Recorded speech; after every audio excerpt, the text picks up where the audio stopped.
Olá pessoal, sejam bem-vindos. Então, eu sou o professor Marcel Mourão, professor de artes, e hoje a gente vai falar um pouquinho sobre forma e palavra, tá? Esse assunto está dentro do nosso livro, né? O livro Por Toda Parte. Então, quem quiser acompanhar, tá? Pode ficar à vontade, certo? Então, quando a gente fala a palavra, normalmente a gente vai lembrar da língua portuguesa, né? Que é também, mas a gente vai se valer também da língua portuguesa para as produções artísticas. Tá? Então, o que seria a forma dentro da arte? A forma é o aspecto físico próprio dos objetos, como resultado da configuração de suas partes ou a representatividade dos mesmos na arte. A gente sabe que a arte ela vai trabalhar com a representação dos objetos, né? Principalmente com a representação quando estamos falando das artes visuais, no caso a pintura, né? Já na escultura, a gente vai poder utilizar os objetos propriamente ditos, caso ao artista, né, o escultor, dê preferência, tá? Mas normalmente vai ser uma representação do objeto, né? E isso vai depender da criatividade, tá bom? A criatividade artística do homem é expressar através de elementos visuais que, devidamente organizados, dão origem a representações bidimensionais. Quando a gente fala da arte bidimensional, nós estamos falando do desenho, da pintura, são os que possuem largura e altura, tá? E as formas tridimensionais, como as esculturas e algumas artes mistas. E a gente vai ter altura, largura e profundidade dentro dessa obra de arte. Tá? Aqui nós temos a representação de um objeto, no caso de uma maçã, né? Existe algumas pessoas que, na verdade, alguns artistas que têm preferência a desenhar frutas. Aí a gente vai chamar de natureza morta, tá? Então, aí nós temos uma representatividade dela e a gente consegue perceber que é uma maçã, né, por sua forma, né? E quando a gente já tem um pré-conhecimento, né, de uma maçã, a gente consegue entender que a representatividade dela através do desenho, né? Quando olhamos ao nosso redor, percebemos que todas as coisas têm uma forma, e as formas dos objetos muitas vezes estão ligadas à sua função. Uma cadeira, por exemplo, sua função é nos acomodar sentados. Ela não poderia ser diferente. O que muda é o design, né, o desenho dela. Isso já originou uma profissão, pois existem pessoas que ganham a vida desenhando ou inventando formas diferentes para os objetos que já existem. Na verdade, a gente vai ter os designs de objetos, né? Nós temos os designs de carro, designs de diferentes objetos, na verdade, porque o que eles vão pensar? Pegar objetos que já existem, né, e não mudar a funcionalidade dele, mas dar uma outra estrutura visual. Nós podemos encontrar cadeiras de vários formatos, né? Trouxe algumas imagens aqui de algumas cadeiras, como vocês podem ver, nós temos duas cadeiras com designs diferenciados aí, né? E aqui nós temos mais duas cadeiras, né? Uma com formato de uma mão com um pé, e aí vai da criatividade do artista fazer essas modificações. Mas a funcionalidade é a mesma, porém a sua forma se modifica. E aí a arte ela vai trabalhar isso, né? Tentando dar uma forma que seja visualmente melhor para atrair compradores. Na verdade, nós estamos falando de um design de objetos, né? E esses objetos eles são produtos para venda, então eles precisam ir para o mercado e seja atrativo para o consumidor. Tá? E dentro da arte a gente vai ter as formas figurativas, as formas abstratas e as formas geométricas. Tá? As formas figurativas são as formas das figuras ou imagens reais, que também chamamos de formas definidas, pois só olhando para elas já identificamos o que são. Por exemplo, né, a gente trouxe uma imagem de uma maçã, um copo, né, são imagens que na hora que a gente vê, a gente já identifica exatamente o que é. Né? As formas abstratas são aquelas que desenhamos com liberdade de expressão, são também chamadas de formas indefinidas. Por exemplo, manchas, pinturas aleatórias. O artista ele vai colocar suas emoções, suas expressões ali, sem a necessidade de um entendimento por outras pessoas. Não é uma obra figurativa. A pessoa vai olhar a tinta, as misturas e vai tentar buscar sensações ali. Tá? E temos as formas geométricas. Nós percebemos essas formas na maioria dos objetos que nos cercam, pois são projetados a partir das figuras geométricas, né? Mas algumas formas, alguns objetos, eles nascem a partir das formas geométricas, né? Até alguns desenhos. Por exemplo, aqui esse processo ele é muito utilizado para quem está aprendendo a desenhar, tá? Então, as pessoas procuram fazer uso das figuras geométricas porque são um pouco mais fáceis de trabalhar e aí vai misturando elas para chegar a um desenho propriamente dito. Aqui nós teríamos um elefante a partir de algumas figuras geométricas. Trouxe umas três imagens aqui, né? Uma com um barco, fazendo uso da figura geométrica para chegar até a figura final do barco, um carrinho de corrida e um capacete ou um rosto de tipo de um super-herói. Então, para quem quer aprender a desenhar, isso é uma técnica básica, né? Que você vai dando processo e cada vez você vai se habituando e ganhando a habilidade de desenhá-las com mais facilidade, depois está desenhando sem a necessidade de fazer as figuras geométricas anteriormente. Tá? É um artista plástico que usa, na verdade, bastante as figuras geométricas em suas obras, é Romero Brito. O nome da arte dele é chamado arte pop, e a grande característica de suas obras é o emprego de desenhos com formas geométricas e cores bem vibrantes, né? Então, são as duas características das obras de Romero Brito, né? Quando a gente vê, a gente já identifica que são as obras desse artista plástico. Então, isso aqui é o Tangram, né, que é um jogo, porém ele traz algumas imagens que são formadas a partir dessas figuras geométricas, né? São 8 partes, como se fosse uma folha de A4, cortada em 8 partes diferentes, né? E a partir desse formato vai se criando várias imagens, né? Várias figuras, né? É um jogo de criatividade, é muito utilizado para as crianças, né? Para aprender também a trabalhar com figuras e dar formas a essas figuras.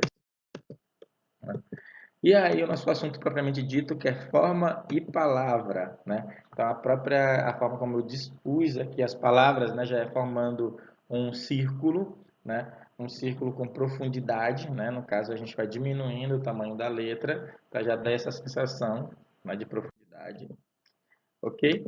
E aqui eu trouxe o poema de Augusto Campos e Júlio Plaza, né? Também está no nosso livro, tá? O nome dessa obra, né, do seu lado esquerdo, chama-se Abre, tá? E, na verdade, é um livro completo com várias poesias que ele vai chamar de, de poesia objeto, né? Poemas objetos. Então, o livro é uma espécie de caixa branca que reúne uma dúzia de poemas objeto e tem como base a estrutura de papel cartonado que se abre e fecha para projetar formas tridimensionais móveis. Esse formato de utilização do poema objeto também é bastante utilizado nos livros infantis, né? Às vezes, quando você abre um livro infantil e a figura solta um pouquinho, né? No caso, é transformando a figura, no caso, o livro em uma obra tridimensional. Então, aqui os poemas objetos seriam obras tridimensionais, tá bom? Porque, na verdade, eles têm largura, altura, e aí é uma figura, uma imagem que vem para frente, né? E aí, no caso, seria a terceira dimensão, certo? Normalmente, esses poemas, né, poema objeto, eles não vão trabalhar com uma métrica de poesias, de fato, né? Dando um sentido. E sim com palavras soltas, né? Até nesse poema entre azul, vermelho, entre azul, vermelho, vermelho. Vai trabalhar com jogos de palavras, na verdade. Tá? E aqui nós vamos ter algumas imagens, né, que elas são formadas a partir de palavras. Tá? Então aqui é uma figura bem conhecida, né, mundialmente, acredito, né? Mas aqui no Brasil é bem conhecida, que é o Seu Madruga, né, do desenho da série Chaves. Né? O artista visual que fez essa obra foi o Wellington Martins. Ele nasceu e trabalha em São Paulo. Formou-se em 2017 em artes visuais e ele trabalha com esse tipo de atividade visual, né? Que normalmente essas obras elas são feitas numa dimensão um pouco maior e você consegue visualizar melhor as palavras, né? Mas também são palavras soltas, às vezes envolvido a própria série ou então algum pensamento do autor, até às vezes o nome desse personagem, tá? Então esse aqui é o Wellington Martins, né? Esse artista visual, tá? Aqui é uma outra obra dele, que é Frida Kahlo, né? Que essa aqui é uma artista mexicana, tá? Bastante conhecida também no Brasil por suas obras de artes. E aí ele também fez o rosto da Frida Kahlo toda com palavras. E aqui é o Renato Russo, um músico brasileiro, né, da banda Legião Urbana, né, que já falecido. E aí ele também fez uma obra com o rosto de Renato Russo, tá? Isso aqui é uma outra imagem de autor desconhecido, na verdade até as palavras são em inglês, mas aí eu trouxe para contrapor, né, os outros, que eu, no caso o Wellington estava sempre trabalhando com as letras pretas e o fundo branco. E aqui eu faço a imagem invertida, o fundo preto, né, o negativo, com as letras brancas. A gente chama a imagem, né, em negativo, tá bom? Aqui nós temos uma imagem mais simples, né, que é da árvore, que também é bastante utilizada em designs de interiores, né? Algumas pessoas gostam de fazer essa árvore, que é chamada de árvore da vida, né? Nas suas casas, né? Aí bota família, feliz, as palavras são diferenciadas, você que escolhe as palavras que você quer colocar na árvore, tá? Então, arte concreta ou concretismo, né? Foi um movimento artístico que buscou abandonar qualquer aspecto de representação da natureza, negando as correntes artísticas subjetivas e líricas. Os elementos de linguagem são articulados para expressar a forma, ou seja, seu objetivo era ser um produto claro e racional da mente consciente e livre de ilusões de um artista, tá? Então, eles vão trabalhar com a forma, sem ter muito o que buscar no espectador, ou seja, no público, que ele venha a pensar sobre aquela obra. É ele olhar e já entender o que é exatamente aquilo. Ah, são quadrados, são círculos, tá? E as cores para chamar a atenção, tá?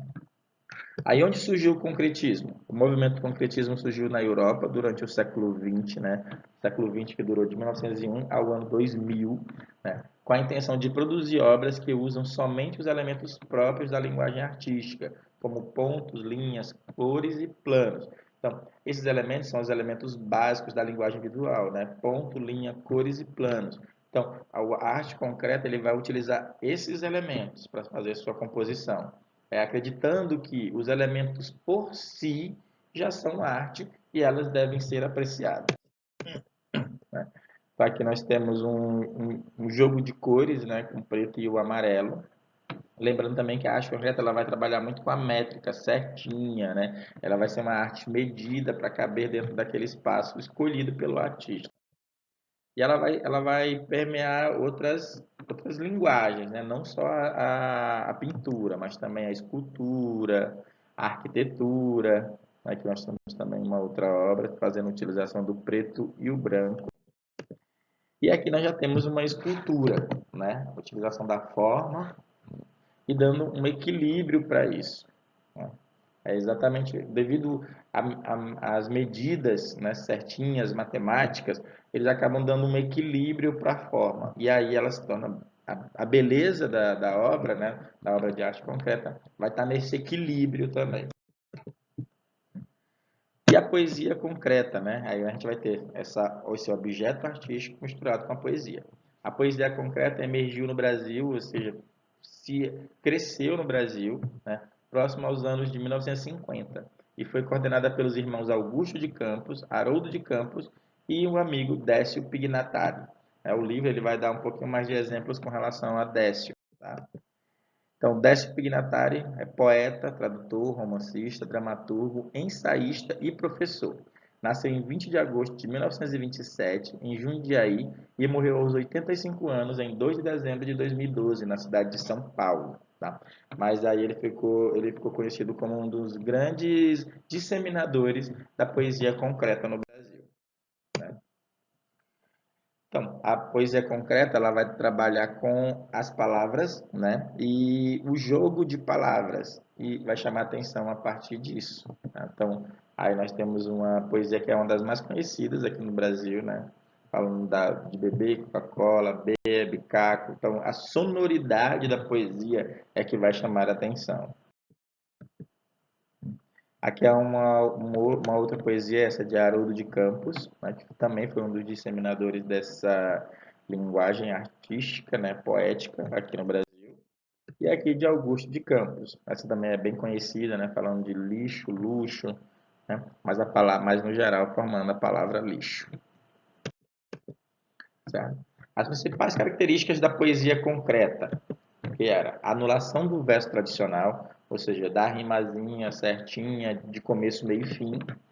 Uso dos espaços em brancos da página, então não tinha necessidade de ter de ser uma continuidade, mas sim pode falar um pouquinho de poesia aqui, um pouquinho mais distante. Então, eles vão utilizando a folha como desejarem, mas sempre pensando na utilização do espaço, medindo o espaço a ser utilizado. A valorização da sonoridade e dos aspectos gráficos, a valorização do aspecto visual, né? E a linguagem coloquial e a transformação das palavras, né? Tipo, lixo, luxo, né? Então ele vai fazendo uma modificação da palavra, porém aquela outra palavra também tem um sentido no geral, né? Ou seja, o racionalismo é a razão utilizada nessa construção, tanto na parte de artes plásticas, na pintura, na escultura, como também na utilização das palavras, né? Obrigado, é isso aí, falando um pouquinho sobre poesia concreta, arte concreta, e vamos apreciar a arte em todas as suas linguagens artísticas culturais. Obrigado.